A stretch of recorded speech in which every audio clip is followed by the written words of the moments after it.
Hello and welcome to Irish Football Fan TV. It's me, Paul Nealon, as always, and I'm here basically to speak about Shane Duffy and Richard Keogh. They are ruled out of Ireland's Euro 2020 qualifying games against Georgia and Switzerland, two huge, crucial away games, which, preferably we would love to have Shane Duffy. He's probably our best centre-back in the squad. I think John Egan is the only one person who really rivals him, but it's well known that he has a great partnership with Richard Keogh, and as last night in the Carabao Cup, which there was a good show of Irish players representing Ireland, I suppose, in the Carabao Cup for their clubs. But Shane Duffy, he went off with an injury after captaining the Brighton team. He basically popped his calf, according to reports. He's waiting for a scan back to see how long he's going to be ruled out for, but he is definitely ruled out of our games against Switzerland and Georgia away. As I say, two crucial games. And as of last night, I don't know what Richard Keogh was thinking, but he stayed out on a club night out basically, and was involved in a drink driving incident where basically he got a knee injury that's ruled him out for the whole season. But Derby put out a club statement which you can read here, and it says the players were out as part of a scheduled team building dinner with staff, and while the majority of them acted responsibly and left at around 8 p.m. and were not involved, a small group, including the team captain Richard Keogh, continued drinking throughout into the night. They should have known when to stop and also ignored the opportunity to be driven home using cars laid on by the club and chose to stay out. As a result of an alcohol-related incident, Richard Keogh has sustained a serious knee injury that will prevent him from playing until the end of the season. The players involved in the incident on Tuesday evening will be subject to a rigorous internal investigation under the club's code of conduct and disciplinary procedures. But over and above any punishment they receive, we will be expecting them to become involved with the excellent work the Community Trust does, helping the communities we serve. We have been very clear about our attitude towards alcohol, and the players know that at certain and specific times of the season they are permitted a drink together as a group in a controlled environment. Those involved in Tuesday's incident know that they will pay a heavy price for their actions, but also that we will support them in their rehabilitation back into the squad and team. We fully support the work of our partners at Drink Aware, and the unsanctioned actions of this small group of players is totally at odds. The stance that both Drink Aware and Derby County Football Club take regards alcohol, we will be using this situation to redouble our efforts in highlighting the dangers posed by alcohol. We would also like to thank the emergency services for their swift help. So there you have it. A bit ruthless from the Derby County Club. That was a statement from their website. And it seems as though they've really thrown Richard Keogh under the bus there. Albeit, I think Tom Lawrence and there was one other player involved in the incident. But ultimately, it leaves Richard Keogh in a very bad situation because he's 33, his season's over. Obviously it's bad news for Ireland, but it's also very bad news for Richard Keogh in regards to his career because, 33, there's players coming in there.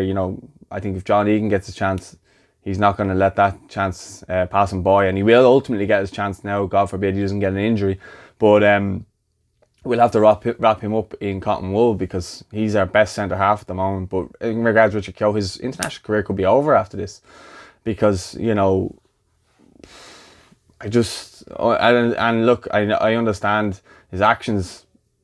There's no real excuses for, but he's paying a heavy price. His season's over. His international career could be over as well.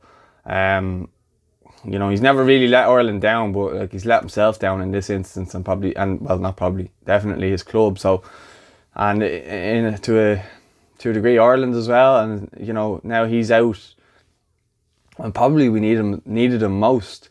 But you're looking around the squad now, and who can we get in there to replace him? You've got Kevin Long at Burnley. He's not playing too much. Then you have Kieran Clark, who's doing a lot of a lot of bench time for Newcastle. So you're looking at it going like, where are our options? And you've got, I do think that Nathan Collins should be ahead of Kieran Clark in the pecking order in regards to, playing time. He's captain Stoke, albeit he got sent off the other night, but he's playing games. And you're not really taking anything away from Stephen Kenny. You're still leaving with Conor Masterson and Darragh O'Shea there. So, that's one question I suppose I got to leave to you guys, is who would you have in there? But I mean, you gotta be wondering, what was Richard Keogh thinking, you know? And you know, Shane Duffy's such a huge loss now, but you know, you're looking around, the fact now that the two of them are out, like everyone goes on about, you know, they'd rather see Duffy and Egan together because they're better players, but Duffy and Keogh had a really good partnership. I mean, if you were to look at our clean sheets or you know, goals against record, I imagine it's very we very rarely concede a lot of goals. Like, we usually concede at least maybe one at most in games. You know, I think the Denmark game is probably as far back as I can remember where we conceded a lot of goals. But usually we're quite tight knit. Now you're looking around, Enda Stevens isn't available for the game against Georgia, so it's good to see Matt Doherty's back in playing again. So that's good. That's a positive. He'll probably most likely go left back.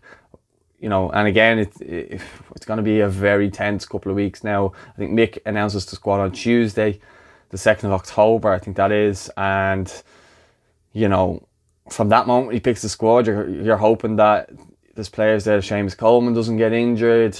You know, obviously Matt Doherty, if he can keep continuing his progress there and not get injured, then you're you know, it's not making good reading for anybody. It's coming at such a bad time, because these two games, I suppose, are going to be the most crucial, and we've done really well up to now, and now is a point where we're probably going to be looking to capitalise on wins. Now we're more than likely going to be playing for draws. Against Georgia, we're going to have to go for it, and this is why I posed the question, should Aaron Connolly come into the squad now? He's been playing Premier League football, albeit he's played only a bit here and there, but he's been playing Premier League football. He came off the bench for Brighton a couple of times now. He's played against City, played against Newcastle. He was an absolute hair away from scoring a goal. The Swiss defender who scored against us, Schär, for Newcastle, cleared it off the line, and you know, a quarter of the ball was over the line. You know, he was a quarter of the way of scoring a goal. These are the fine margins, I know, but what I'm saying to you is, if that ball goes in, he scored a goal at Premier League level. How close can you come to it? Like, he really looks like he's ready now to make the step up, and I think he should be in our national squad. Him and Obafemi, they're young, exciting. They offer more than the strikers we've had in the squad recently, except for maybe McGoldrick and Robinson. I feel as though they offer more up top, because they're fast, they can get in behind, and that's what we haven't had in a long time. Okay, Shane Long has been fast, but you know, if you put someone up there with Shane Long, he looks a far better player. If you put someone up there, I'd say Obafemi, even James Collins up there with Obafemi, and because it looks like McGoldrick's a doubt as well. So it's just so many horrible things happening at the moment in regards to our national team and players. But let me know your thoughts. What did you think of the Richard Keogh situation? Who would you have playing centre half against Georgia and Switzerland? And you know, should Aaron Connolly be called into the first team setup on the national team, and or Obafemi? Let me know your thoughts in the comments. Don't forget to drop a like on the video, and don't forget to subscribe as always. Thanks very much for watching, guys. Appreciate it, and come on, you boys in green.